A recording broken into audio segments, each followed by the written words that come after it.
My name is Ryan, and joining me, as always, are my co-hosts Brother Dan and Jansen Lashley Haynes. And to you, humans on all the spectrums, thank you for watching, and please enjoy the show.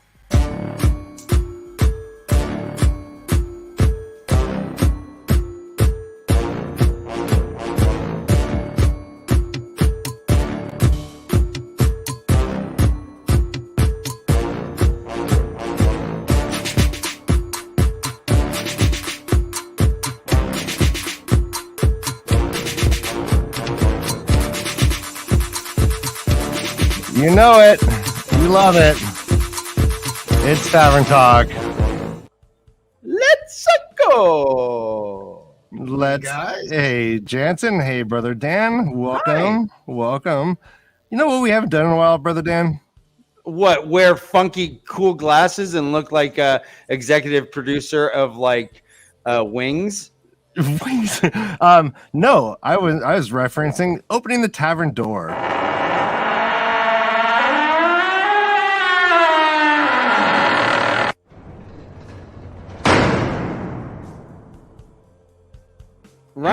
Ryan, do you feel like describing what tavern we're in? Oh yeah, well it's a lovely sea bound port tavern. Mm-hmm. On the walls are barnacles, clamshells, all sorts of references to maritime theologies and images. To the barkeep, however, is oddly skinny.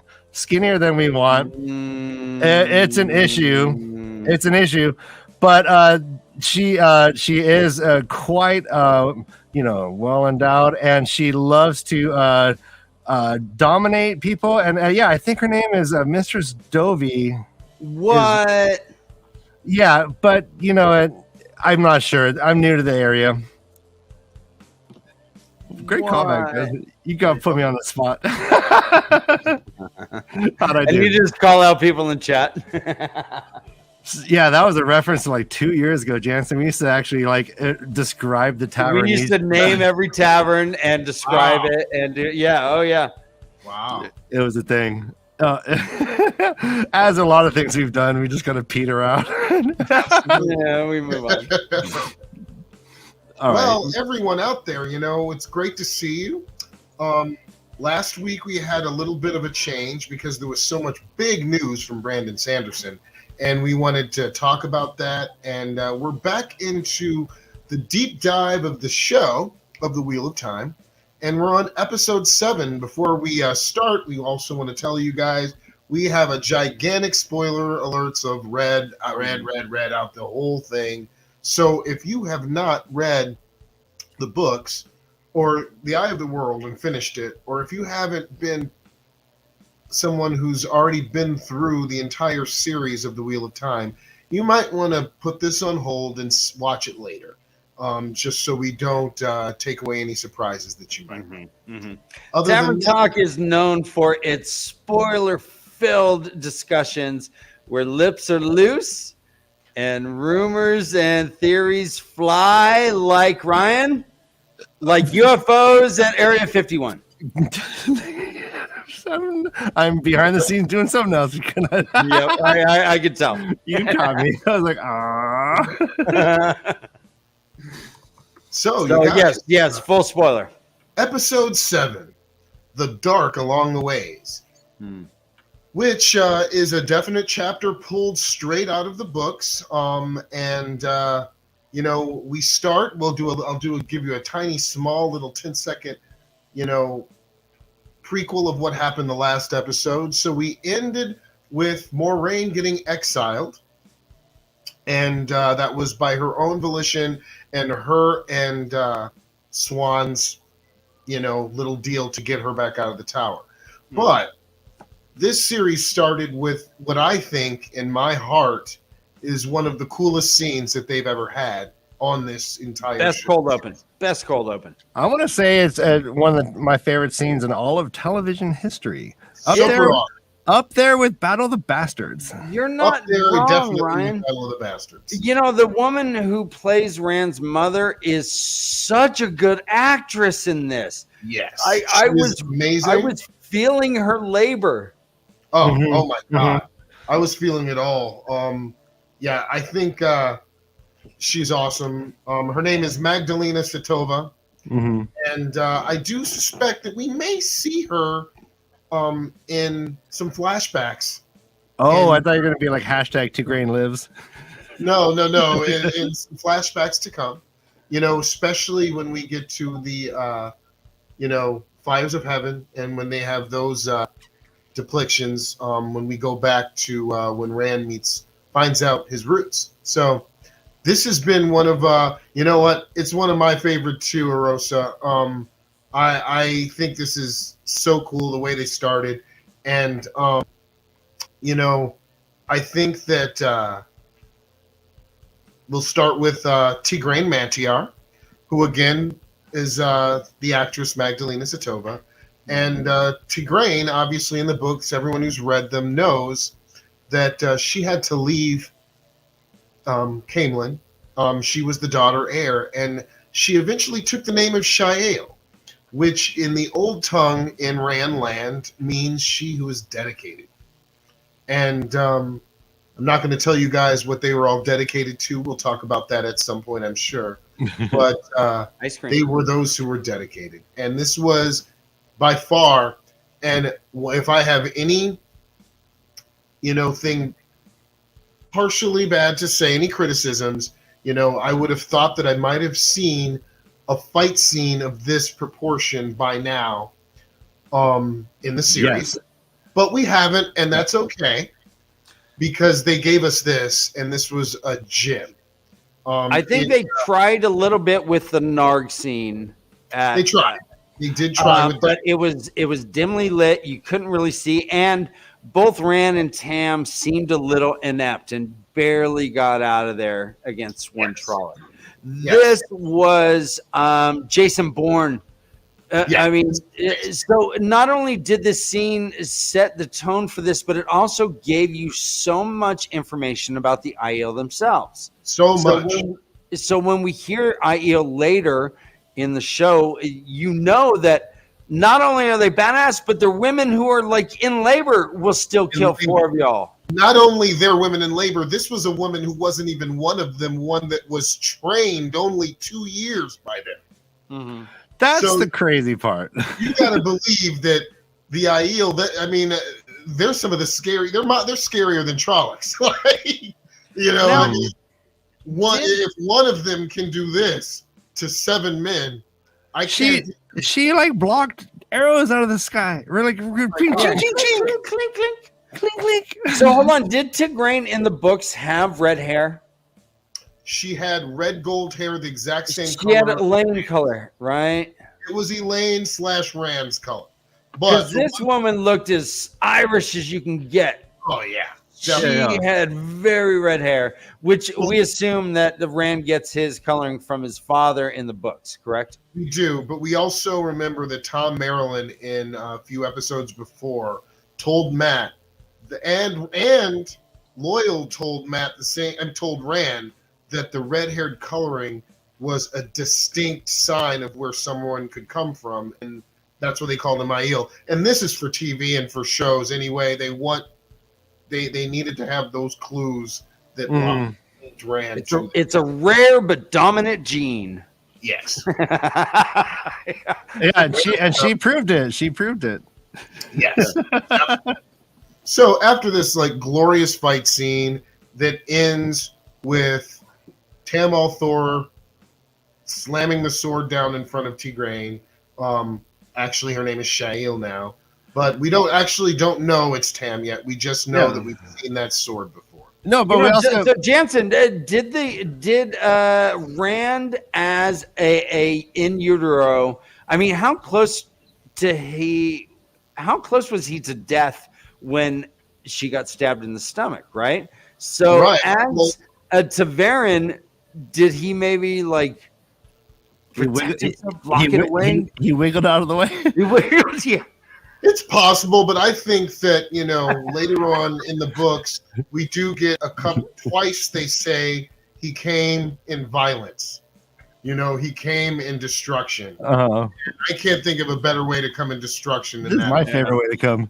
I mean, And he's the Dragon Reborn. They had to have it was, he's the closest thing to Jesus in Randland. He's the savior, So they made it impactful. They made it mean something. And it took us a long time, us book readers, to get a full picture of what happened to Tigraine. And we didn't even get one this good. You know what I mean? We got nothing this good. We just got little snippets and pieces that she died. We didn't get a fight. We didn't get anything like this. We didn't see Tam as midwife. Exactly. We didn't see it. And in fact, that's a little bit different from where the books went. And this is a thing, they had to Hollywood it out. They had to make it, larger than life, because in the books, Tam, in his sickened frenzy, when he's getting dragged back to Emmons Field, he says that we found the baby Blue. He had already been born. So we know that in the book, Tam wasn't a midwifing. Yeah. He didn't do a doula. He wasn't a doula. Yeah. And I'll say in general, I think Rafe is doing really well about bringing a lot of these things that were off page on screen. Absolutely. And so that is the thing that you have to do, and that's why I always not scream, but I always, get a little bit feisty with people who complain about it because they don't know what you need to actually have something transformed from the book. We've seen Winter Night actually on screen. We've seen Logain. We didn't see anything about Logain on book. The fight in Gildon, and that was unbelievable. Right. And these are really good scenes, man. Yep. Really good. And what they did with those few people doing COVID, I thought it was great. Because they had so many limitations because of the virus and because of the things that they had to do for it. They did a credible job. What I'm hoping now is going into season 2, now that some of those, restrictions have been lowered and lessened, that they can bring more people in and have more background. I was a background actor for a very long time, and I know how important it is to have people in the background, to have things going on in your environment, to have other people reacting to the craziness that you're going through as well. So I think that he did a fantastic job doing this with what he had to work with. And Jansen, I think it's going to be better. As a background actor, if you're sitting in a cafe talking to someone across the table, are you just mouthing words? Are you just mouthing rutabaga? It all depends. Usually you're pantomiming. That is the norm. But is it silent, right? It's silent, because you don't. Silent, yes. Okay, crazy. Okay. Yeah, but it all depends. If you're singing or something like that, something that's actually going to be in the music or in the audio, then they let that pass. Or clapping, they let that pass. But it's different. Okay. But it's like you guys were, that's what it is. No, that makes sense. Actually, that makes sense too, because they're going to be using a separate track regardless. Yes. So they're not using that track. So if you want to clap, go ahead and clap, get everyone into it. And we're just going to use the damn music track as it is. Yeah, and if everyone's talking on set, the principal actors have a very hard time remembering everything that they're supposed to be doing. Especially Christian Bale, right? Yeah. Oh, good for you. That's absolutely true. And exactly. Okay, so in that bar scene where we meet men, they're all just silently. They're saying rutabaga. What are the words that what are your go-tos, Jansen, when you're lip syncing? Well, when I was doing it all the time, I would picture who I was in this situation. And if I was just, a bar patron, or if I was someone coming to church, I would be talking about beer and liquor pantomiming it, but whatever would come to my mind about what would I be talking about if I was sitting at the bar? Have you seen the game? Have you done this? Oh my God, this was great today. So it's like that. But I think they're going to be able to do more with that in this next season, and I hope they do. I really love the trailers, So let's go on. So after our fantastic scene with Tigraine, we go to the credits, obviously. And then when we come back, we find all of our heroes in the ways, -1. Mm-hmm. And this is different from the books, obviously, because we did not expect Barney Harris to leave the show abruptly.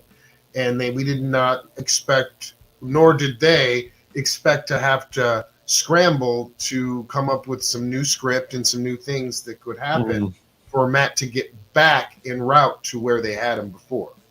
So, Jansen, you were not aware of it, but when Barney Harris left, like, we got so much people just assuming why and what and saying like, oh, I know it's because, like, we had one guy blaming Egwin and Nynaeve, saying like just he's like, he must. Someone said that he was upset by the diversity of the cast or something. It was just crazy. Like so much anti-woke craziness came out of that stuff.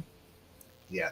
I mean, usually when you have problems like that, they're usually more simple than they even seem to be. And, you know, like interpersonal even. Yeah.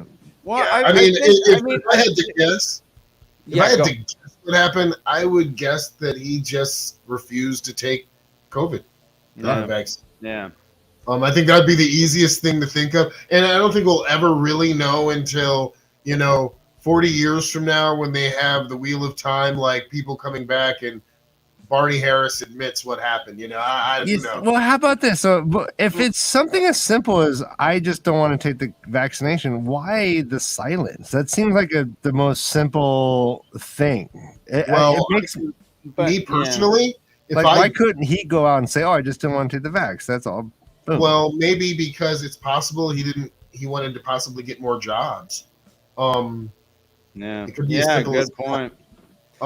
Because right now, I'll tell you right now, as of yesterday, they're very serious still about testing everyone every single day, and they do it every single day. You must, if you're indoors, you must be in a mask at all times for every set, and that's everybody in production from the principal all the way down to the production assistants. Right. Everyone. If you're outside and you're intense and stuff, then you're allowed to be without one. But they're very, very strict about it. They even have a nurse walking around set, making sure, with a huge box of masks, making sure that you're still. Mm-hmm. Yeah, my wife is in Davos, Switzerland for a conference right now, and it is still the same as well. It is, guys, I mean, to ignore that this is still floating around is just living in your own little bliss land, right? Yeah. But let me ask you, Jansen, and let me preface this by saying, who the fuck are we, right? Right. Well, no. Hey, no, we're a guy talking to some puppets. That's a guy talking to some puppets. Hey, let's just say hi to Random Rick Reviews, RRR. I would love to. Hi, RRR. What are you reviewing? So, Jansen, what do you think a typical repercussion that Barney Harris could have faced based on contracts, based on this being an Amazon series? So you're familiar with what you need to sign. What's going on? He may have lost some. I mean, he lost some money, first of all, obviously. Pretty much that's pretty much the biggest repercussion for him. He lost some money, and we really truly don't know what happened. He's gone, man. He's gone. His SoundCloud page is his weird random band is gone. He took down his ailment. He could have gotten sick. We don't know if he got canceled. It could have been anything. We don't know. So it's all speculation. And if I'm speculating that it was because of COVID, then the repercussions from something like that would be a loss of money, a loss of respect from the people that you were working with, is because you let a lot of people down. You're on a team. It's contrary to belief, but Kyrie Irving.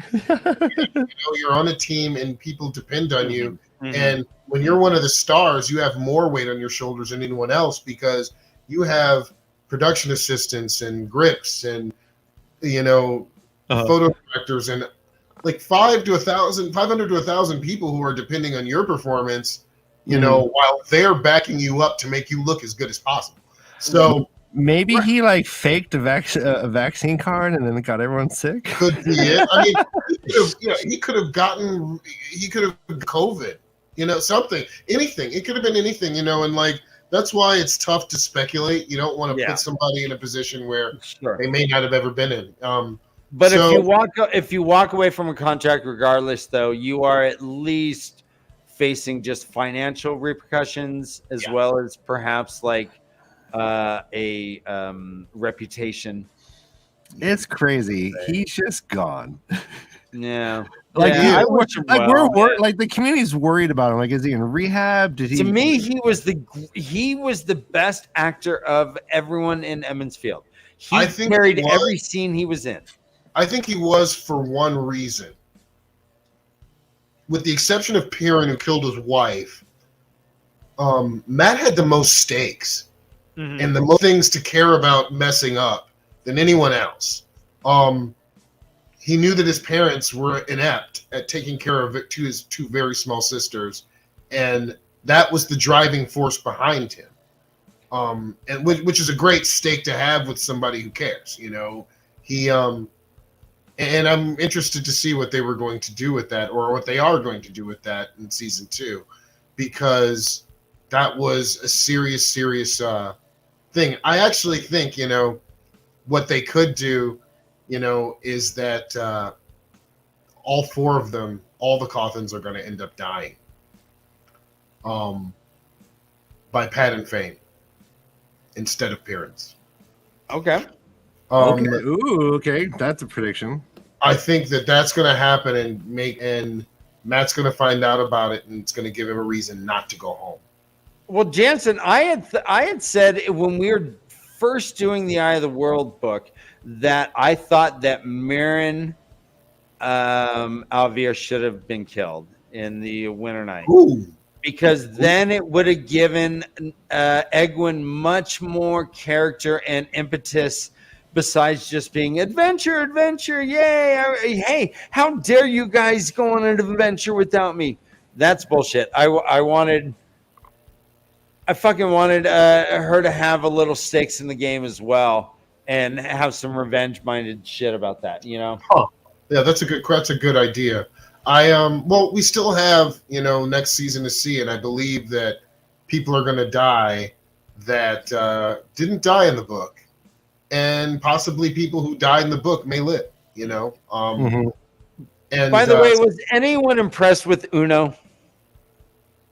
Uno seemed like he was like a Danny DeVito. Careful, he's beloved in the community. He was small. He was a little beloved. Dude. He's beloved.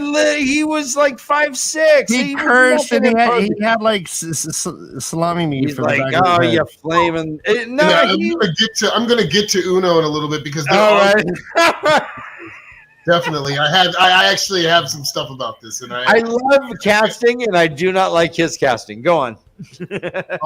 So like we're backing up a little bit, and like I said, we found ourselves in the waves, and they're in the waves, and they find out, like I said, a lot. There's a lot of information in this waves scene that we find out that they did in the book.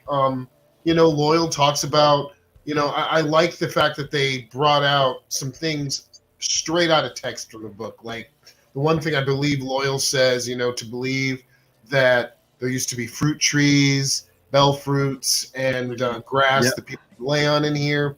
They pulled that right out of the book, which was cool. They talked about the pock marks on the concrete that they put on the book. And one other thing we found out very quickly. That's funny. That's really funny. Yeah. That is funny, but he didn't. We'll get to that. We'll get to that. Spoiler, he lives. Yeah, he lives. But you know, one cool thing that well, many cool things, but you know, I loved his speech, but I also liked that they found out very quickly that the Trollocs are in the ways. Which they always talked about a lot. They found out right then, you know. But what was scary, what was weird to me was when they did find out that the Trollocs were in the ways, Moraine and Land kind of pulled themselves aside and said, you know what that is, right? I don't know why they would keep that from me. Yeah, it's weird. But so several things about that scene. Let's get into it. Not to be super critical, but Or actually, not critical. What do you think about how Egwin is the one who's always waking up, finding shit out before everyone else? Oh, that's a great question, Ryan. You're right. She has like a sixth sense or something, but that could easily be the power manifesting in her, telling her to, somebody's coming. The only problem with that is Nynaeve is just as strong, if not stronger. So, no, that's weird. Yeah, because you think or Moraine, right, is stronger than all of them at this point.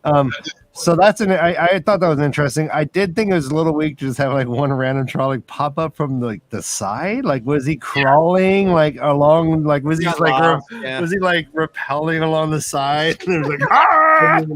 And we all got our first look at Piran starting to get enhanced. To get better, and they, in the book, Rand realized that Piran's eyesight was getting better because he remembered his used to be better than his. Yeah, I wish it was just that he said, "Oh, there's something up ahead," and that was it. I wish they didn't go back and be like, "How did you see that?" And he's like, "I don't know," and looks dumbly for I don't know. He's just yeah. To be honest, I wish they just let that slide. They were doing so much of that subtle hinting that I love about Robert Jordan's writing. They were doing that, and then all of a sudden they started explaining a little bit more. I thought, which is always kind of took me out of the moment. But yeah, and then they run from the Black Wind. Well, yeah, they run from the Black Wind, but the Black Wind itself is very different from the book.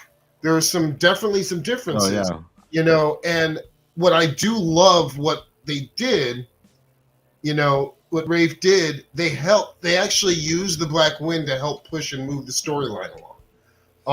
And I thought that was pretty brilliant that, in the books, the Black Wind had voices, but they were just basically derelict psychopath. Yeah, blood sucks, baby. Yeah, it was so good. Suck the marrow, suck the blood. Here, were they? So, let me ask you, and ask Chad as well. Was the Black Wind speaking fundamental truths?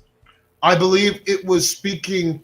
I don't know. Well, maybe. But told Rand he was the Dragon Reborn. Yeah, it was definitely individualized to each person. Well, did anyone else hear they were the Dragon Reborn? No, they did not. No, I think it's more everyone's deepest. Was this just the Dr. Laura of listen? Well, if you remember, in the book, Machin Shin grew an affinity to Rand and started chasing him. Remember? It did start chasing him. You're right. It followed. Oh, wait. You said it grew an affinity for? That's a crazy way of looking at that. I've never thought. I thought he was commanded by Patton Fane. No, I think that he grew an affinity for the strongest TAVERN in the world. All four. Crazy. That's crazy. I always thought it was Patton Fane. That's a very interesting take. What do you think, Dan? Oh gosh! Was he horny for Rand? No, you know what? I am going to say that the integration of Fane and Machin Shin implanted the Hound mentality that he had onto Machin Shin. So I don't think it was an affinity per se because he was TAVERN. I think it was strictly because of his interaction with Fane, and it rubbed off on it. Definitely a good argument. Because after Fane left and went to Falma, the Black Wind followed Rand to steading Silfu. So right. Yeah, so you're right. I think you could be definitely right about that. That's a good argument.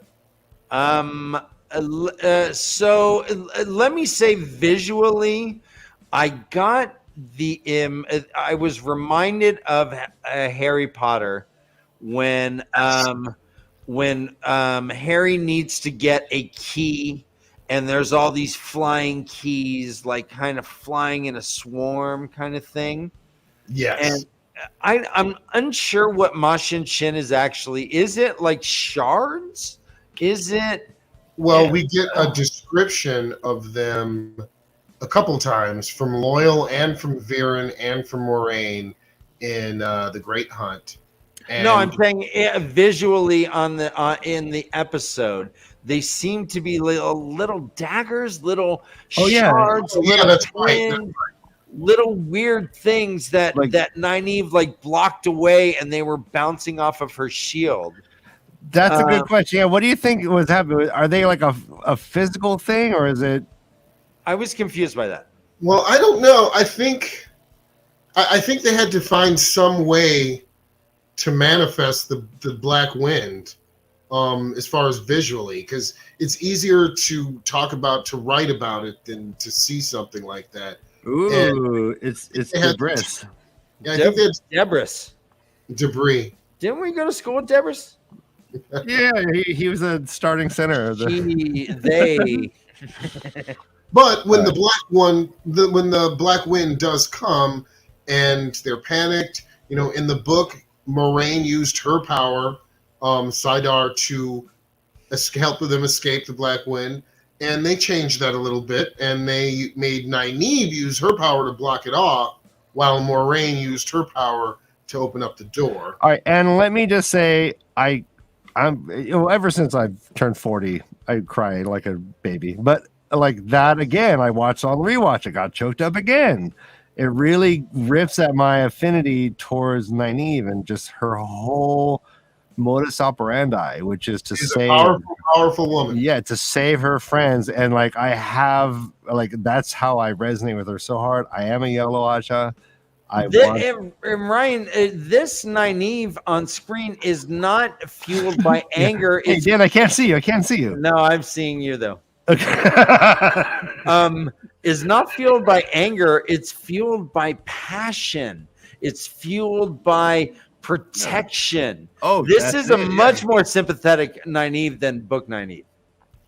No, but I also felt that in the books, because Nynaeve would get angry when she couldn't protect, right? Like she would get angry when she couldn't like save this or that.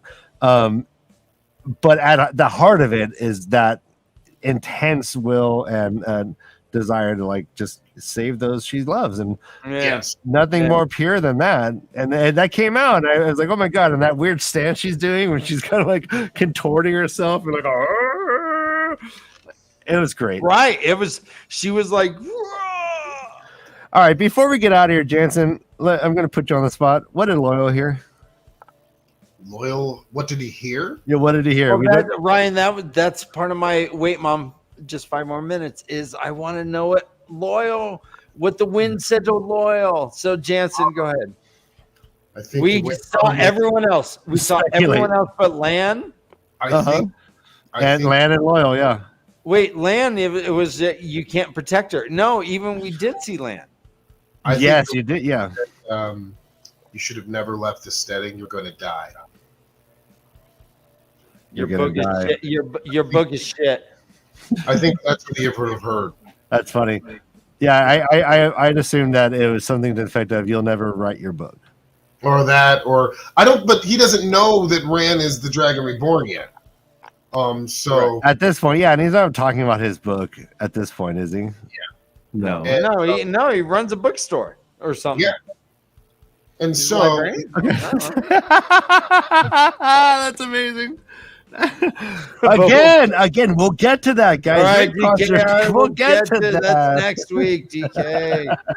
Oh, you book readers. Chill, hold the horses. So now, and nice. Here's another thing that they did on versus the book that they needed to do to help with production to help push this story forward quicker.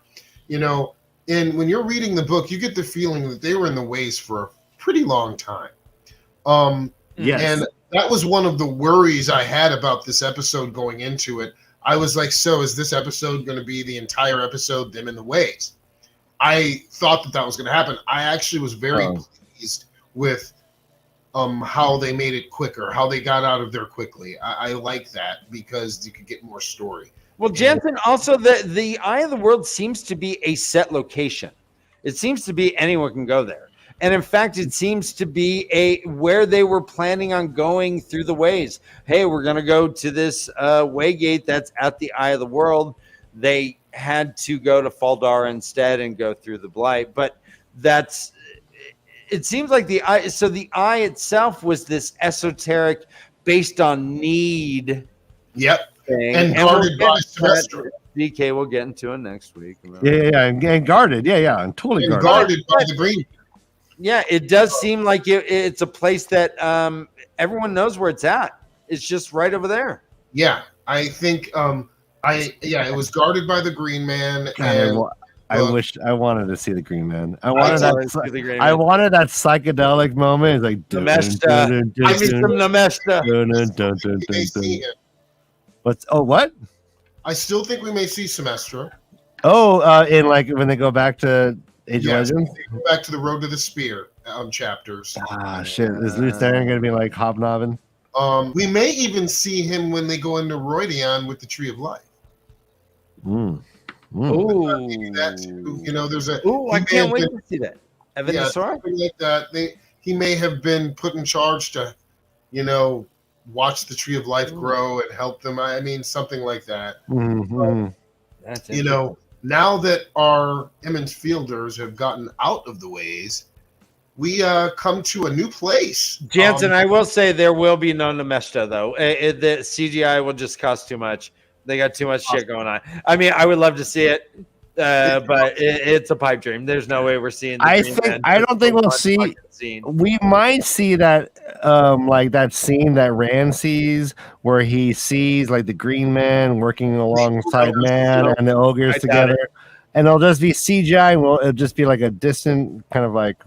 But Ogier just look like normal sized dudes anyway. So I think they're gonna make them taller next season. Okay. No, I swear, I saw images of stills from season 2. I think. Theory from like about 6 months ago. What's that? That when everyone else are short and loyal. What? When an Ogier gets mad, they change. I believe that he will get bigger when he gets angry.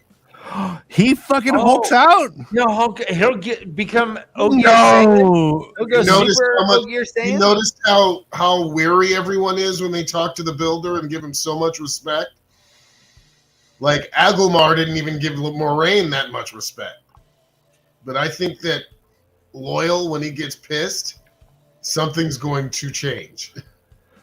So he will physically change, because I know his demeanor will change and he'll get all crazy. Or I think he goes psycho berserk, like spinning it around like all ninja stuff. I think he goes like jumping 80 yards, Ryan, like that sort of shit. Yeah, I think like Marvel shit. They're going to give them some kind of that compensates for size and all those things.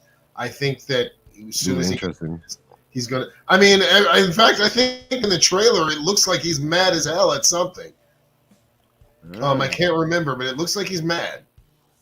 And I think that's what's gonna happen. But now to move on a little bit, after we get out of the ways and we get away from Machin Shin, the Black Wind, we come to a place that we have not been to yet in the series, called Faldara, where we meet Faldara. Hey, you know what? I bet you that's a nice place to go and get like massages, get like hot stones. I bet you like they have a couple resort kind of like spas. It seems like you go to the desert, you're going to Faldara, you're gonna like, detox at Faldara. Like you're gonna like get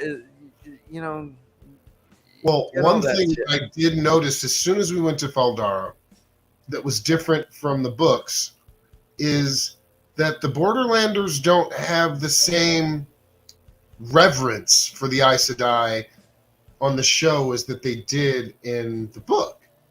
At least Agilmar doesn't. Oh, Agilmar definitely doesn't. There's also some scenes where Moraine goes into the bar and people like shun away from her or like, why is she here? And, why is she here? You're right. In the book, if you were an Aes Sedai in Faldara or the Borderlands, you got the red carpet handed out. You could have a meal in anyone's house.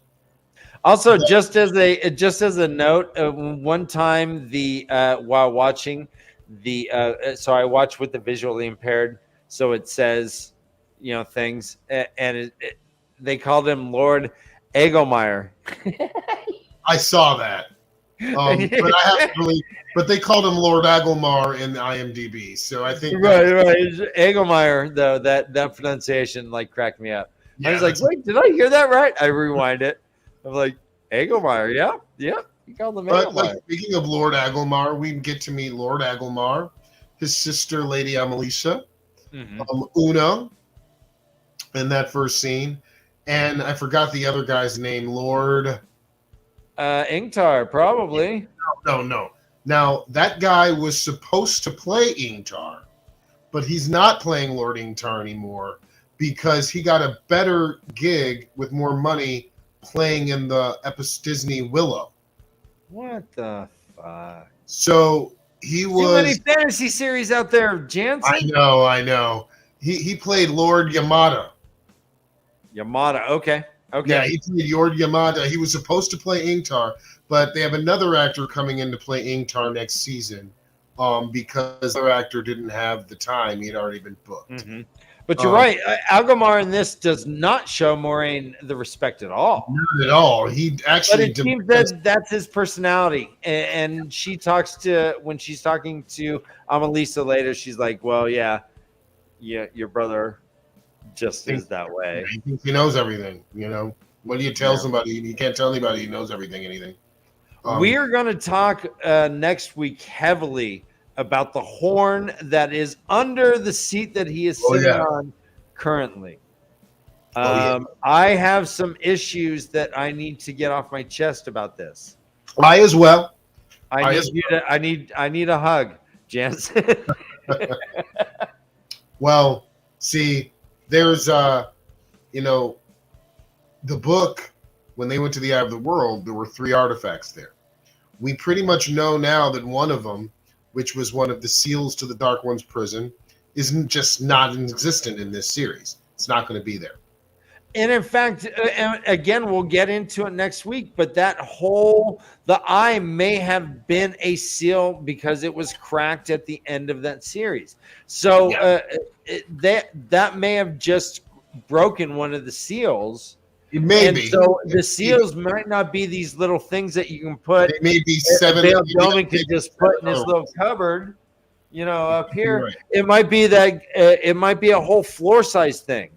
You totally could be right about that. There might be one in Rodion. There might be one, hiding in Tanchico. There might be one hiding, in Shanshan. There might be one you never know. And if it just looks like a floor mosaic, then you build around it and you just kind of make it look cool. You don't know that it's an evil, evil floor mosaic. Okay, so here's another big thing that happened in this scene when they first go to Faldara. We start hearing the Borderlanders calling Lan Daishan. And Daishan, at least in the books, that storyline was a very big storyline in the books. It was basically everything, the reason why Lan does what he does and fights for what he fights and everything. And we also get to meet Min Farshaw for the first time. Well, Jansen, real fast with Lan, I like how, so with this first season, I like how they've shared this with us at episode 7. We saw Lan praying. We saw him referring to his ancestors and his family per se. We also saw Steppen with the statues doing his ceremony, but we did not learn about but this Daishan thing. And by the way, did he go to Bukaki's house, Ryan? Bukama's? Did he go to Bukama? Did they name him Bukama? They did not say. They just said a grizzled, great-haired man. They did not say who it was because Lan never identified who he was. I mean, if that's Bukama, that's the most tame, sterile Bukama in the history of Bukamas. Bukama got pee-whipped. That wasn't a good. If I wanted to know. No, I love that guy. I love the whole relation. I love them eating noodles on the floor. I love all that stuff. I loved it. It's not Bukama? Not your mama. Is not your Bukaki? Say, all right. Not Bukama. That's good. I'm actually glad it's not Bukama because I really do hope that later in the series we see some flashbacks to New Spring. I think that's how they're going to do that. I think they're going to do New Spring through flashbacks through number of episodes. Well, again, Jansen, this is the closest thing to a father that we've seen Lan have, though. True that. Yes. And he was wearing the Hadori. Who's wearing the Dory, and the women were wearing the Kai sign. So I'm betting $1 to donuts here, man. That's Bukama. The one of 5 remaining alive. No, there were 6, and he was the only one. So 5 dead, not one of 5 remaining. 5 dead. In the book, he was killed by Rain. Hey, wipe that smile off your face when you nerd slap me, all right? Hey, lick my heart, buddy. Okay, so I'm thinking that's Bukama. Yeah, the chat is wrong. It's Bukama. Right. We also, in this scene right after this, we see Pat and Fane emerging from the ways completely unharmed. And you got to wonder, how did he pull that off? Mike? If you're not a book reader, how did he pull that off? How did he walk out of there completely fine? Without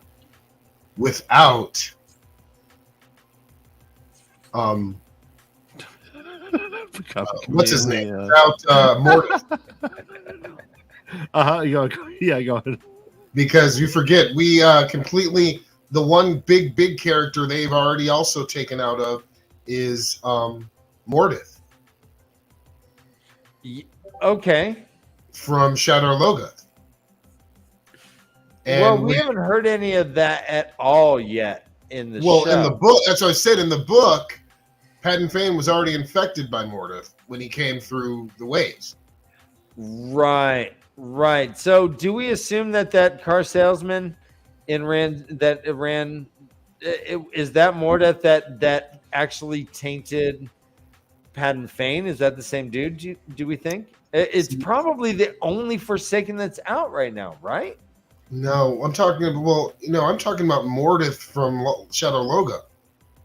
Oh, I'm thinking not Moradin. I'm talking about, what's God, the other get your Moradin straight. Yeah, I know. My bad. 7 letters, begins with more. You know who I'm talking about. The guy who merges with Fane in the book. Correct. And they become Ordeath, yes. So what I'm thinking is, I think they took Ordeath out of it, and I just think that the dagger is the entity now. Well, okay. Okay. I think the dagger is the infectious, thing. I don't think the dagger is going to show up anymore. I don't think he needs to develop. Here's my take on this. Like, Pat and Fane already is showing skills. We just got to know how You're right. We heard him whistling in the ways. Yeah. He followed him through the ways. I would have loved. He came out skipping that was a great fucking walk. Yeah, we will see the dagger again. Oh yeah, well he stole it. I think only in regards to Donald. I think past episode 2, there's no way. I think. Do you remember? Dagger's gone. Remember what Moraine said about the dagger? It's drawn to him, and he's drawn to him. Said if he touches it again, I'm afraid might happen. The only way that they would keep that text in there is if the dagger was coming back. Yeah, that's. Oh yeah. Chekhov's dagger. No, I hear you. I don't. Yeah, I kind of assumed that the way he left and stabbed everyone with it, and was like and twirled it around his fingers. And so what you were talking about before, Brother Dan. Yes. Uno. It's a good point. Yes. Now, I definitely, in my mind's eye, thought it's a big guy. Yes. Like Dave Bautista style big. Yes. The Rock with the scout. Dave Bautista might have been actually a pretty good Uno. This little dude He scowls and people run away from him. I wasn't scared of that dude at all. I wanted to party with him. The other difference. I wanted to go to Coachella with him. Yeah, I wanted a beer bong. In the Play book, beer pong. Uno was just a regular soldier. He didn't have any authority. No, not at all. No. He does here. You know, he seems like one of Agelmar's right-hand men, a higher up officer, and which I think helps with that they got. And I forgot his name, the actor's name, but he's an extremely accomplished Shakespearean Brad actor. Pitt. No, but if you remember, we had some guests on 6 or 7 months ago who actually trained at his studio in England. Yes. And they were married. I forgot their names. Yeah. No, it was a Will Takes. Yes. Danny and Brett? They actually trained with the guy, Guy, what's his name? Guy Roberts? Who is that? Danny and Brett? Or is that it's the blonde couple. Allie and yeah. Allie and Gus. And they said that he is an extremely, extremely big fan of the Wheel of Time. And I think that got him in. He's very accomplished. And he's going to have a much larger role in the next series. So I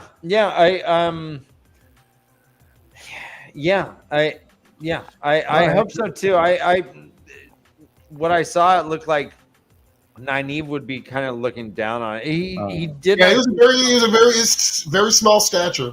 Definitely. Yeah. So I never pictured my Uno as being diminutive per se, but I'll get over it. I mean, shit. Yeah. And maybe he's gonna show some badass stuff where it's like people, know that he's a badass. I mean, but he did have salami neck. This guy who land has to be like, hey, buddy, how you doing? It's good to see you. Next after that, we see something that I am 100% sure they put into the script because of Marnie Harris leaving. Which I believe they changed. These are new scenes that they changed when Moraine asks Lady Annalisa to warn the Red Aja about Matrim Coffin. Well, I don't like this. I don't like it at all. The blue does not work with the red. I know, but I think they had to do this on the fly. I think so too.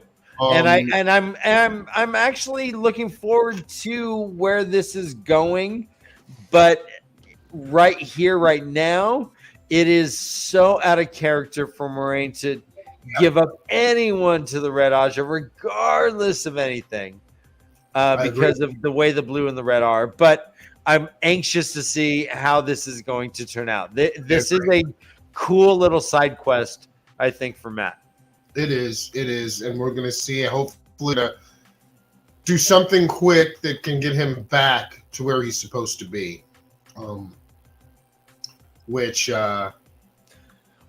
Jansen, Tom is still in the city, so we're gonna have Matt and Tom. I think no Rand, but Matt and Tom are going to be. I think Tom's not going to appear in season. Yeah, Tom's not going to be in this. He'll come. Oh, that's right. Oh, that's right. That's right. Why do we know this? I hate that. I hate it too. I hate knowing these things. I hate knowing this too. That makes me a little upset because, in our books or on screen, Loyal died and Tom was ambiguous. We should not have something correcting it. Show us on the screen. Don't tell us. Exactly. Show us. Oh, BT Dubs. Wait, what? BT Dubs? BT Dubs. He's alive. So, this was also coming up. Another one of my favorite parts of. For some reason, I really, really like men's viewings in the books. I like that. Oh, in the books? Okay. And just in general, and I like her characters. I like her character, like the powers that she has, because when she says something, it's going to happen. You just don't know how or when. and it gives you just a little something weird to, be involved in. I just like how they use her, how Robert Jordan used her, and Yes. we come into the bar and we see her viewings, and some of them are similar to the book, and some of them are definitely absolutely different. Like we get Rand holding a baby. That never happened in the book. Correct. What baby is that, Jansen? That is the fictitious baby that him and Egwene had in weirdly enough, it was in Egwene's testing for accepted that we first talked about. Oh, I disagree. I think he was holding himself. I think because the viewing was around a child that was born on the slopes, that he was holding that. But it's the same baby. But it's the same baby at the end. It's the same baby. The exact same baby. Huh? Are you a baby expert? I am. He is baby. Ryan, you didn't know that? Jansen Lashley Haynes, baby expert. Yeah. Did you know I still have my soft spot? It's tough. It's tough. I tried to give him noogies once, and I almost killed him. Yep. Oh my god. So Jansen, the three beautiful women that she saw around Rand, do you think that she saw herself? I did not get the impression that Min was hot on Rand at all, and that the three beautiful women, she wasn't including herself in that. I definitely think that she's one of them. Well, according to the book, yeah, but according to what she said, when she said three beautiful women, did she know that one of them was her? Now, in the book, she did immediately. Right. I think she knows now too. Okay. I do, because I think Min knows more than she tells everybody. All the time. I think she knows way more than she's ever telling anybody. And with her viewings being what they were, especially for the series, it's like her second viewing was of Piran with blood on his mouth and his eyes yellow, and we know what most of that stands for. Mm-hmm. And then, weirdly enough, white flame. Yeah, they talk about the girls. She's not specific of where the gold ring is and why the white flame. Now, if you're a book reader, you obviously know, and this is one of the things they use just for more suspense, more speculation. They don't want to tell everybody who's not a book reader everything. They want people to come back and be fascinated and be surprised and shocked. But we know that the gold ring is the ring of Malkir Kings, which we have not seen yet, which is kind of weird to me. I would have thought that we might have seen that around Land's neck. Well, and also in the books, it's not called a gold ring.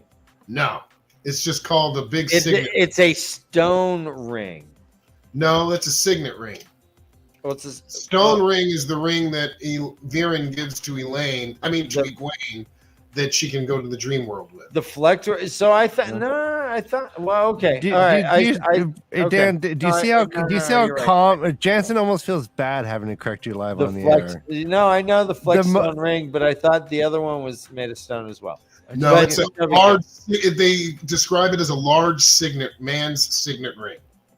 Right. That's what they describe. And signet is that a cock ring? Yeah, that's Renaissance for cock.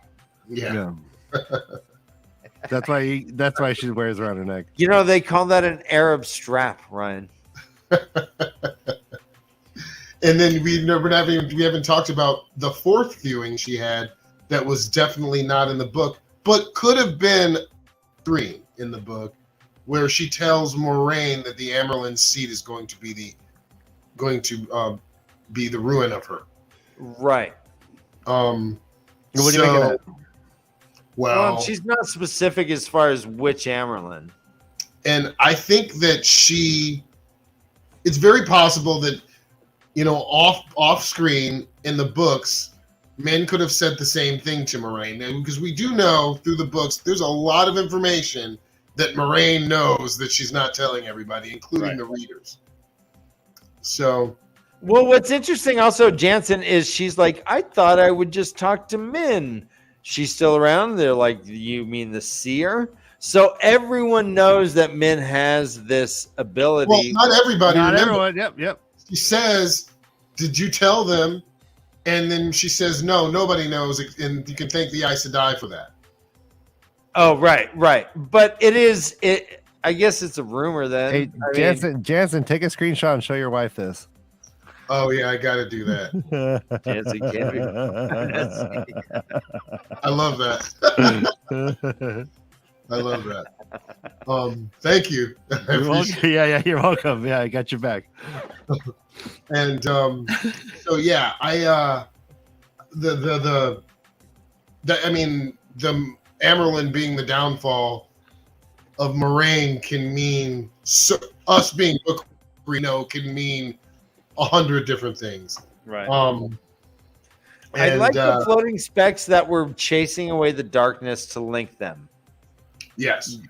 Was directly from the book. And I love that too. That's directly from the book. Mm-hmm. And so I do like how they introduced Min in the show better than how they introduced her in Baerlon in the book. In the book, she was just some random chick who was around, who like what? So what's she homeless? She's like, why is she on her own? What's she doing? Like she's just in Baerlon kicking it at the Stag and Lion. Like why? Like men # homeless. Yeah, it's like what's going on, man? Like are you she's the crazy person that's like, I see visions around Oyo. Like can I bum a smoke? Wow, that is a way they could have gone her as a derelict too. That's funny. Yeah, for real. Well, I mean, but as a barkeeper, she was right. She was seeing visions. She's a bartender, though. It's kind of like the bartender. That's what women do in this world, Ryan. Dana. Brother Dan, the first, and what happened to Dana? She was totally bad in every way. If I see a woman in this world, I expect them to bring me a pint, I think. Or if you're in Germany, like 4 of them on your arm. Or like 12. Yeah. And I mean, what's funny is, people say, I got into an argument about this. A guy was telling me that Min never worked in a tavern or a bar. That's not true. She did. In fact, in the very beginning of the Lord of Chaos, right before Min is going to Camelin to meet up with Rand with the Aes Sedai that are going to, meet him. Elaine in a POV says to herself, Min used to work in a tavern. Does she know Min better than me? Or M-E-N, not M-I-N. But she was speculating that. So Min, you did used to work in a tavern, and I think that's better that she was working in a tavern than mucking a stable in Baerlon, She is in a tavern and just pounding every ugly older man. The owner was like, hey, listen, we're really losing a lot of money on your drinking here. You're going to start paying for some of these shots? Well, we remember we are in Faldara, and Borderlanders have the utmost respect for women. At least in the books. I want to say that Moraine, throughout this episode, she acted her ass off. I think she definitely. I think she carried it. I think this was a difficult, kind of problematic episode for me. I would not call it my favorite in the slightest, but I was really focusing on her, and she was a powerhouse throughout.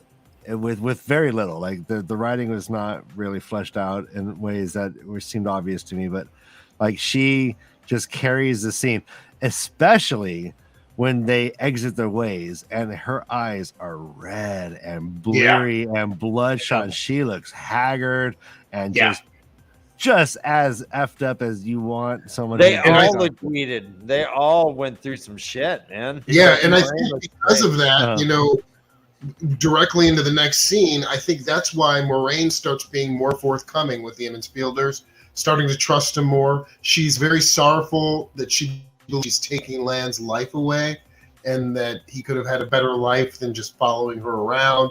She's reminiscing about the past, and she's also preparing to die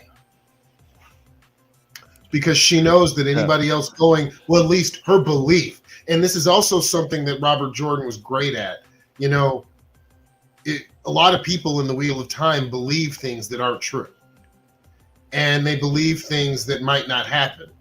And Moiraine's not, absolved of this, because she is under the impression that anyone who goes to the Eye of the World who's not the Dragon Reborn is going to die. She didn't, so she was wrong. And they a lot of times, especially Aes Sedai in the book, are wrong. Like these women think they know everything. Like fun and like they are the prototypical hubris. Yes. Like walking hubris fountains. So, and Moiraine is not inept to that. She's an Aes Sedai, so, and even in that, right after that scene, when the Infielders are talking about it, they even say, just because she believes it's true doesn't mean it might be. It might be, she might be wrong. And, that was something she was wrong about. She didn't die. So we've got, we know that what people are saying in the show might not be exactly what's happening. Right. Even if they believe it to be true. Even if they cannot lie about it. True, correct. Yes. And, we also get the Emmons Fielders after, and you guys are right, after coming out of the waves, there's all this tension. There's all they start fighting with each other. Moiraine, Rand and Egwene start fighting over Mat. Nynaeve brings up like out of the blue that Perrin has feelings for Egwene, and that gets all backed up, and that's where I think Nynaeve was wrong. Well, Jansen, we both agree that Rand made the good decision to step down from Perrin. He was out of his weight class. He had no business. He had no business stepping in front of Perrin. Perrin would have tore his arms off. Yeah, ripped him in half. Ripped him up. Yeah. So is Perrin just living in the River of Denial? Is that what's going on? No, because he was Moses. Engaged. He was married. He had a baby on the way.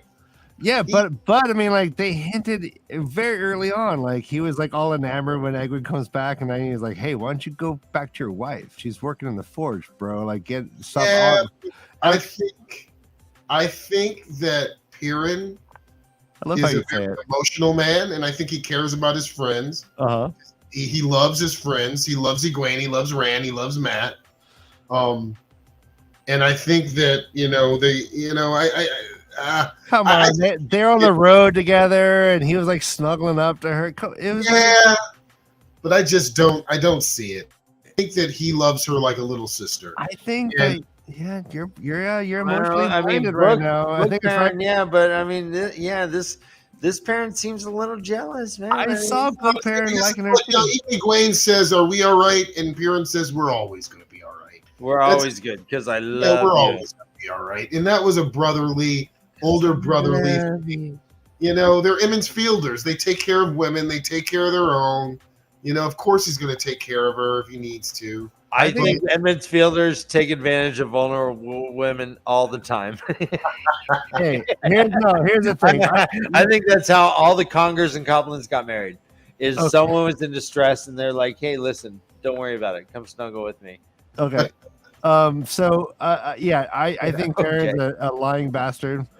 I think everyone in Two Rivers saw right through him because everyone knows each other well. This is a small town. They all just know, and he's blinded. Everyone knows that he fucking has a thing for Egwene, except him. And even the Black Wind is like, bro, you love someone else more than your own wife. You're happy she died. Did the Black Wind say that? Yeah.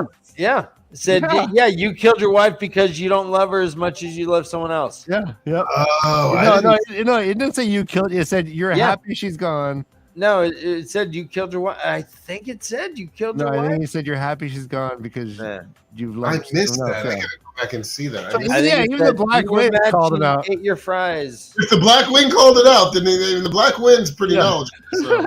So yeah, and then all of a sudden he gets confronted and he just gets like totally good, he duded out. He's like, no. So guys, here's my thought: is that the Black Wind? I was waiting for it, Dovie. Black Wind did not talk to Dark Friends, and it's possible that Loyal is a Dark Friend. I do not think an Ogier can be a Dark Friend. Bring it! Hey, this is a whole new world. Yeah, new turning, bro. New turning. Someone mentioned this. On a side note, someone mentioned the spoonerism of the name. Mike Burns spoonerized his name. Jansen Lashley Haynes, your name is perfect for all spoonerisms. Hanson Jashley Lanes, Lanson, Ashley James. They all sound more and more European. They definitely sound European. I know that. I totally know that my full name sounds totally European. I love it. It's yeah. No, it's great. Yeah, and Druther Band. That's good. Brother band. So getting away from the ways, we do see that there is weather patterns in the ways. We saw lightning. We saw hexagonal type stepping stones. I guess that was like the pockmark thing, but it turned into like more like Cubert style. Yeah, it looked like flat Cubert. But so Patton Fane steps on out. He's all, yeah, I love it. Was everyone's focus just on FartVader? There was no eyes going backwards, right? I mean, I guess so he can just fucking walk right up to the town and it's no big deal. Well, yeah, because they hadn't warned the fucking king yet. She did right before he stepped out, but yeah, you're right. Yeah, like he clearly they hadn't got the guards there yet, so he's just like happily. They don't see people walking across a desert towards their castle.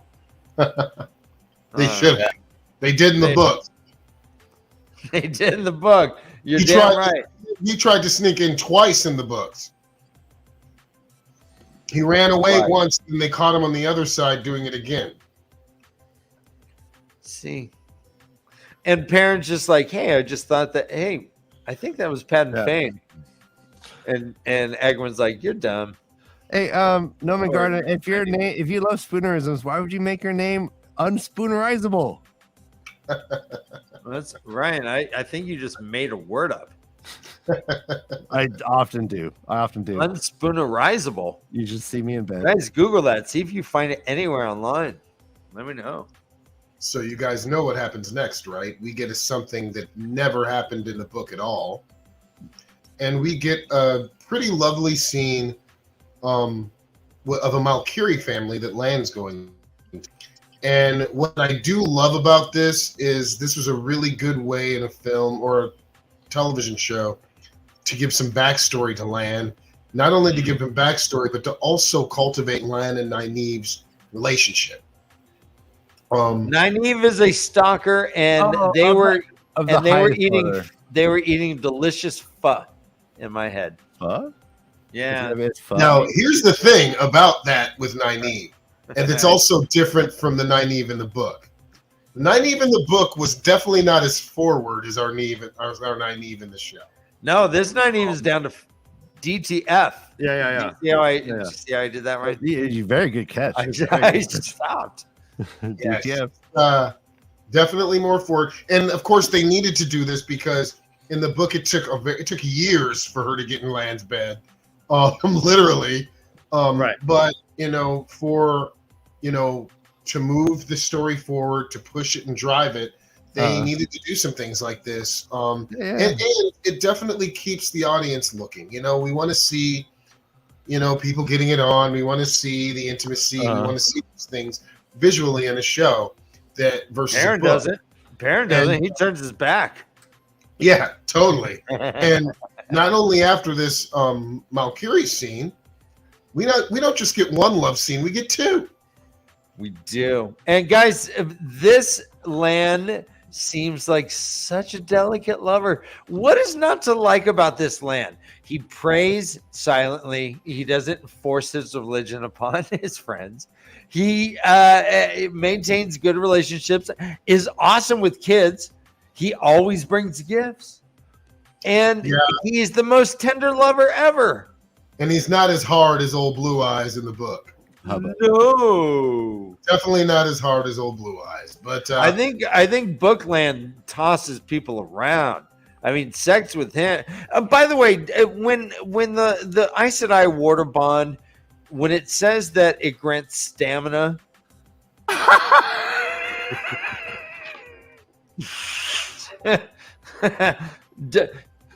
I mean, are we talking about all areas of life? I guess. Jesus. That was a pretty Or quick does scene. Lan ever go, hey, this never happens. I'm really sorry. Whoa. It's been a while. I've been on the road for 3 months. I do like that they showed the scars. Yep. That he's been through serious battle. I do like that. And I mean, I like what they did with it. That brought everybody. There was a relief in the from all the tension in the show, and they got to reset, kind of like having sherbet to clear the palate in your mouth. They did all that, and Rand and Egwene, they had their love scene where they made up and everything. And I think that's important because, when they go back and then the next scenes is after the two big love scenes, we get big reveal, which is that Rand al'Thor is the Dragon Reborn. Of course, all of us book readers knew that from the very beginning, but there were an incredible amount of TV watchers, non-book readers, who had no idea. They were speculating that it might be this person, it might be this person. And what do you think about the reveal, Jansen, on a personal level? I liked a lot of it, and there were a couple of things that I would have changed. I love the fact that they went back to Winter Night. I thought that was a really good choice because they kept some things out from what happened, and we got to see a bigger picture of what was going on. Then we saw, challenge when he was channeling in the village to knock down the door that only 10 men could have done, and he went. He used that. And obviously, when he did that back then, everyone was a little suspicious, like, what the hell? Like, how did he pull that off? Then, the other part of the reveal is him noticing Dragonmount, saying, hey, that mountain looks familiar. Mm-hmm. And then, obviously, the big one was the Black Wind telling him, you are the Dragon Reborn. And that was huge because, like you said, the Black Wind didn't tell anybody else that they were the Dragon Reborn. And Rand had to sit on it. But Rand had already had other information from his father that just bolstered the fact to him that he really was the Dragon Reborn. Mm-hmm. And then he channeled. He channeled, yes, in the way. Yeah. In the ways to save Moraine. To save Egwene. Which was a lot like the books, because in the books he first channeled to enhance Bella to save Egwene. Yeah. So come on, Bella. Come on, Bella. You can do it, Bella. That, after that, he went to go see men. All right. I mean, Jansen, I got to interrupt you. Bella!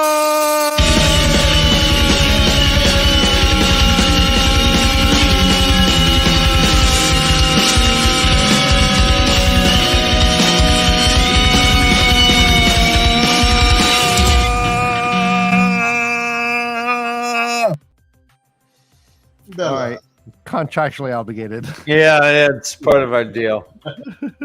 No problem. So, and then the coup de grace, if Rand had any less doubts, he went to go see Min the Seer. And well, real fast, Jansen, I like how it went to archery. Yes. Where he was sitting there throwing arrows. we don't necessarily have any Flame and Void. No, we don't have any Flame and Void. What we did see, though, was him accepting that he was hit. Right. Through tears. Yes. He was accepting that he was the Dragon Reborn. And I liked how they did it. I got, when they first started doing it, and then they also showed the clip of Tam helping Tigraine. And this little small part when Tam held his hand out to hold Tigraine's hand. The actress Magdalena Sitova killed it. It's one of the most loveliest moments I've seen. It was wonderful, wonderful, beautiful acting. Fear, apprehension, everything, resigning to trust, everything. and then labor and trying to earth the baby out. Yeah, it was exquisitely done. I really, really, we've seen in the past how people can win awards for minutes or a few seconds, like Judi Dench did for 1 minute and 30 seconds as Queen Elizabeth. This was one of those. This is one of those type of moments where it was just exquisitely done as far as an actress goes. I thought it was unbelievable. Yeah, it was right. Those two. One other moment was when she gets stabbed. Yes, and what she portrays with her face alone. Yeah, before she does the reverse headbutt. Yeah, she is good. It's fear of her baby. It's resignation. It's knowing she's dying and then fighting on it and all. We focus on the parkour and the awesome choreography of the scene. Just a lot of grunting, a lot of great grunting. The acting that she does. Yeah, it was exquisite. Next level. Also with men during the same time during this show, we hear about her very first viewing. Now this was different in the books. But in her very first viewing was seeing Rand as a baby. Now I'm thinking that Rand's TAVERN nature triggered her power. Activated it. Yes. So she was seeing her own baby. Well, Jansen, do you think he was in utero TAVERN? I believe that children are the future. Yeah, but I think this TAVERN nature started the second he came out of the womb. Okay, like right instantly. Wham. All right, so to that point, then Jansen, did Loyal leave the steading because of a TAVERN pull that had not existed yet? Or was he just the closest Ogier and they needed to use the Waygate, and so that's what happened? I believe that, it was like a TAVERN. They say this in the books. They get what they need sometimes before they even know they need it. This happened with Matt more often than anyone, but I think that because we speculated just how powerful it was. He's utero vis-a-vis the pattern. It's like he pulled Tam. Well, keep this in mind, because if Loyal, no end of the book, no ending. Like, Loyal saves everyone so many times. Totally, but keep this in mind. Loyal had been out, at least in the book. Loyal had been out 10 years. Yes, that's what's so crazy. So we've been speculating, like the moment he decided to leave, which does seem to be against his nature. That's what's so interesting about Loyal. He's acting outside of his own. I think Rand at 9 years old or 10 years old, his power was definitely manifesting, and I think that I definitely think that could be it. That his TAVERN. To me, Tam needed to be pulled to the slopes of Dragonmount before he was born. Absolutely. Before he was born, otherwise the baby would have died. If they had waited until the baby was actually born, and then Tam's like, I got to get out of this battle and walk up the slope. Well, I believe I think that Land's TAVERN nature started as soon as Rand. No, Rand. I think Rand's TAVERN nature started as soon as Guitarra stood up. See, yes. Oh, shit. Okay, we just don't know when that is.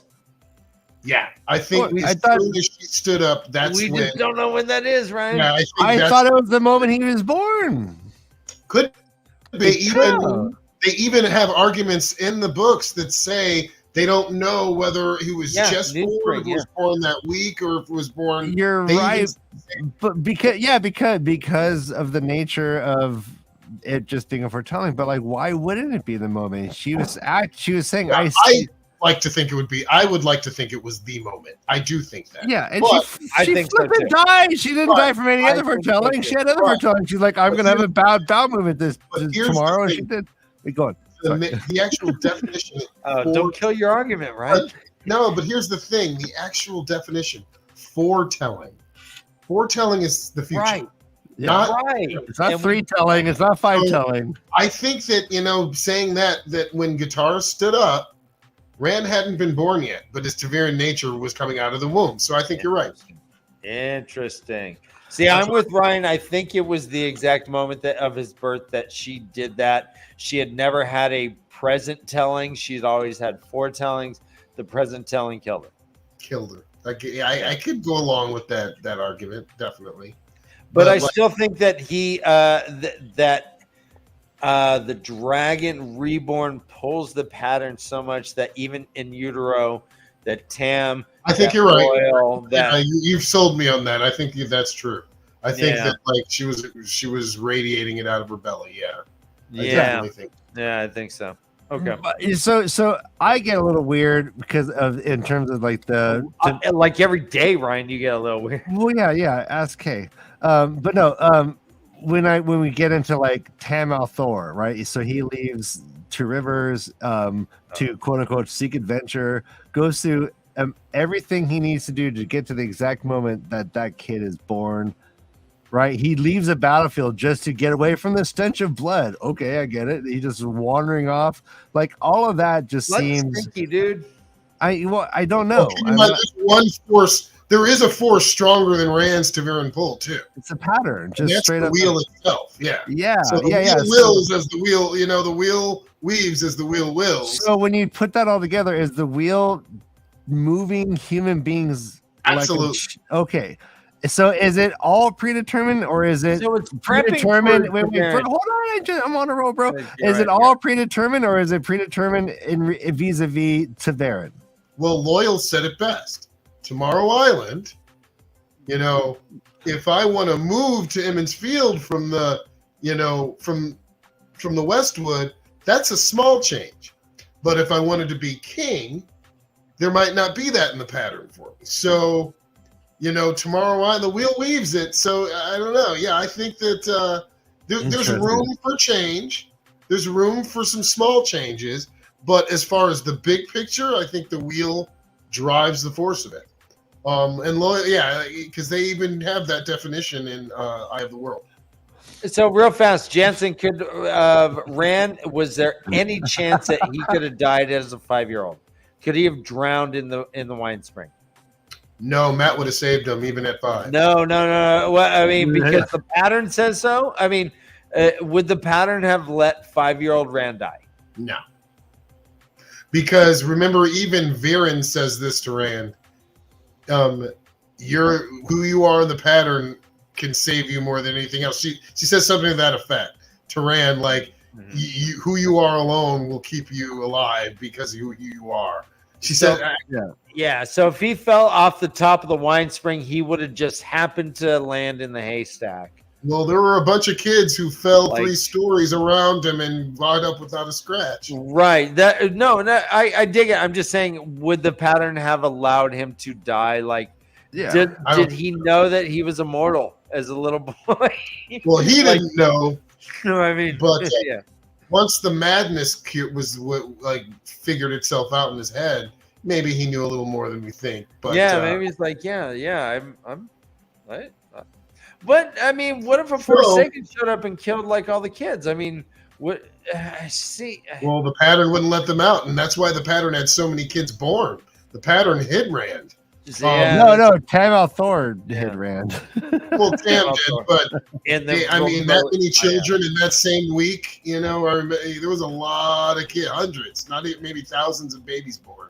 Ryan, they're in the mountains of mist. Yeah. No, it's so great. It's so great. I mean, mist is designed to just like can't see. What's so great about going into New Spring is it's hearing about the perils of just knowing that the child was born. Like everyone getting killed off. Like where we out a New Spring. Ran right. Like just the idea that the Tamra dead. Everyone who's like been the searchers dead. They're all being like murdered in their sleep. Like instantly, the perils were high stakes on every level. That poor blacksmith with the 6 bags of silver. We used to joke around that like Lan and Moraine were just on like the most boring census journey. They were just town to town, just doing it, being like a census worker, but like in fact, like they were eluding capture, going on the most high stakes. Ryan, like we were kind of CIA right. style underground. What was that? We were kind of right though. That's what Moraine's kind of job was. Yeah, but the danger was real, and we were joking about it and minimizing it, but they were severely at risk the entire time. And anytime she goes back to to White Tower, she's at risk, which is unclear in the first like 5 books. Yeah. And so, guys, because we're a little over, I still got some time. No, I want to talk about one big change right now, and this was the very end of episode 7. Mm-hmm. And what we have is Rand just realized for sure he's the Dragon Reborn, and he goes and tells Moraine. And Moraine masks the bond to Lan, and then they go into the Blight together alone. That is absolutely not what happened in The Eye of the World, the book. All of them went. All of them faced one of the Forsaken, or 2 of the Forsaken, actually. And that also didn't happen. We didn't see any of the Forsaken other than Ishmael in the show, which was very, very different. And I'm very interested how they're going to work in all of these Forsaken. I believe that maybe Agenor and Bothamel might not even be in it. That was a very easy way to take 2 of them out of it, because we don't actually need those 2 going further into the books. The people that they become, they're not that important. They don't do too many things that are super important that some of the other Forsaken can't do. Are we going to get a reincarnation of any Forsaken? I don't think so. Yeah. I don't think so. I don't think they're going to take that part of it out. I think once they die, they die. But that being said, there's going to be some problems with that. Especially for someone like Lanfear. They're going to have to rewrite a lot of things about her if they do that. Like the whole Agenor or Osangar and Asangar. Osangar and Arengar, I don't think they're not going to do that. No. They're not coming back. No. So I think that if any of them come back, that will be the MHL. Yeah, I think that's possible, definitely. And I think if any of them do come back, it'll be Ishmael from when Rand gets the sword, Kalendor. If they kill him during that time this time. Yeah. But do you think we're gonna get a Shadar Haran? I do. Yes. Oh, okay. I do think we're going to get a manifestation of the Dark One. I definitely believe that. That's going to be easier than just hearing just a voice. I definitely think that, and I definitely think that when we do get that guy, a lot of their budget is going to go straight to him. Yeah, because the Mirdraw mouths don't look really able to speak. Well, we haven't heard one talk yet. Yeah, we haven't heard one talk yet. No, they just screech. Blood-curdling screeches. Yeah. All right, Jansen, it is time. Do you have to go, my friend? Yes, you guys, I do. Yeah, let's wrap this bad boy up. Can we talk about if we had 5 more minutes, or do we got to split? Yes, we can do that real quickly. All right. Do you have something in mind? If you had 5 more minutes to add to this, what would you add? If I could have added 5 more minutes, I would have added. Because I was thinking, I've been thinking about this the whole episode. Because there's a couple of things I was thinking about.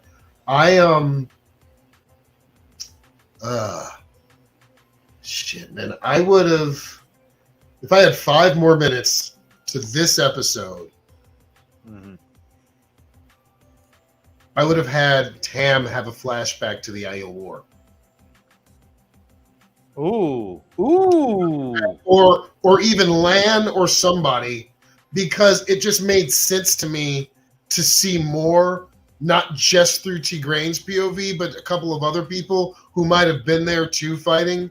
You know, like even Agomar. That could have been Lan and Bukama. Yeah, it could have been, you know, who he's Uno. later eating dinner with. Yeah, it could have been a younger Uno or a younger Agomar.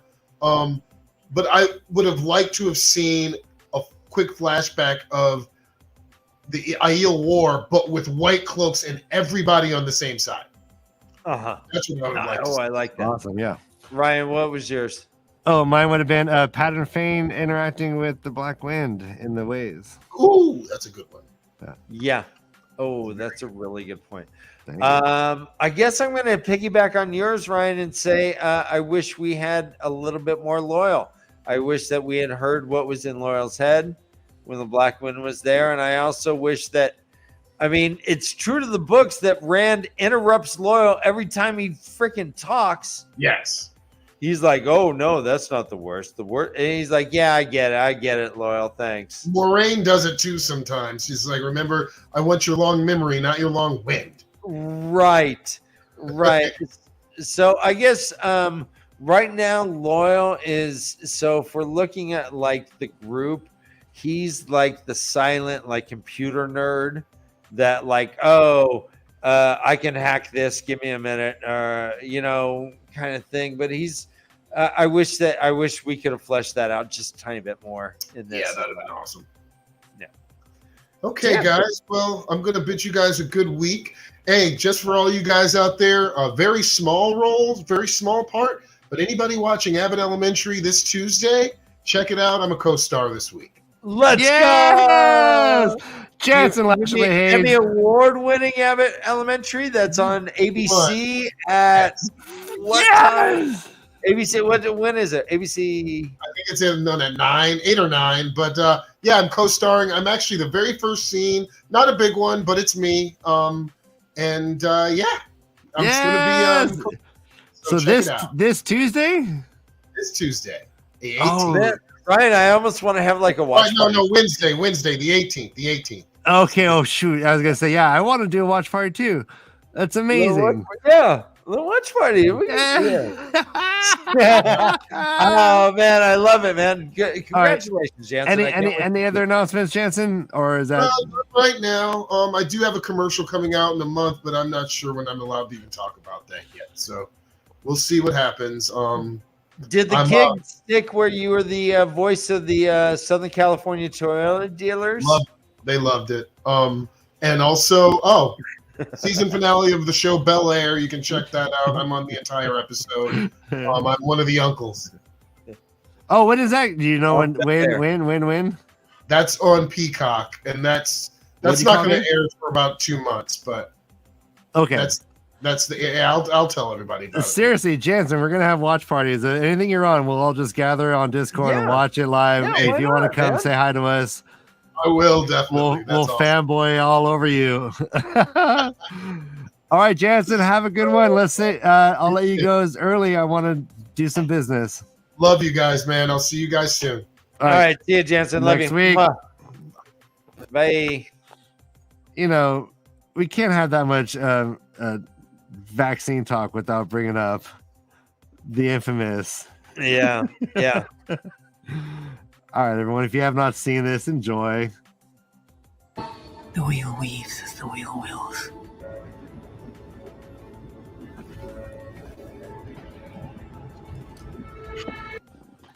Entering the Waygate today. Wonderful. Proof of vaccination, please. Proof of vaccination. Sir, Everyone knows that to enter the way gates, you must have proof of You vaccination. hear the birds? I put them in. It's just like this. Sir, the way gates are closing in just a few seconds, and I do need just proof of vaccination for you to go through. Doors closing in 3 seconds. There's nothing I can do without proof of vaccination. Well, there's nothing I can do now. I'm so sorry. Sorry. You can go back to Tarvalon. The sisters there will vaccinate you, and you can just bring back the new card. We can try this again. Thank you for traveling the ways. Come back soon.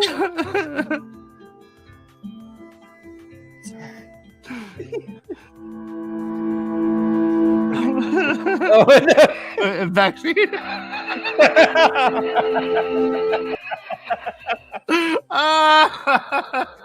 All right, everyone.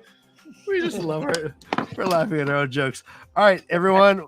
Laugh again, puppets. Yeah, laugh again, puppets. Geez, how do we end the show?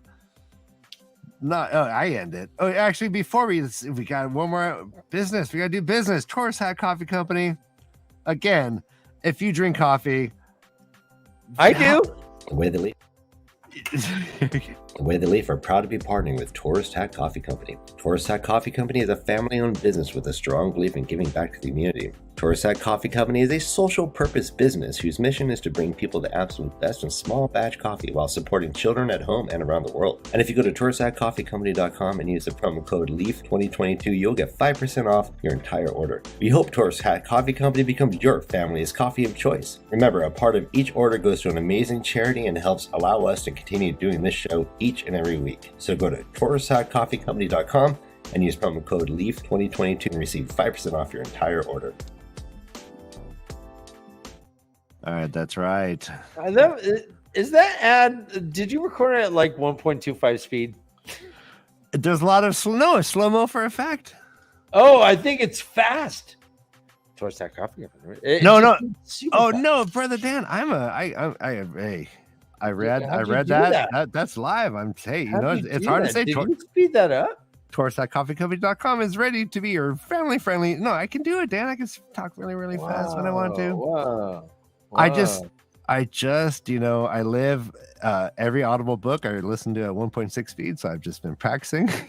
Yeah, I guess so. You sound like a real podcaster there. I was trying to do like the commercial speak, but the entire time.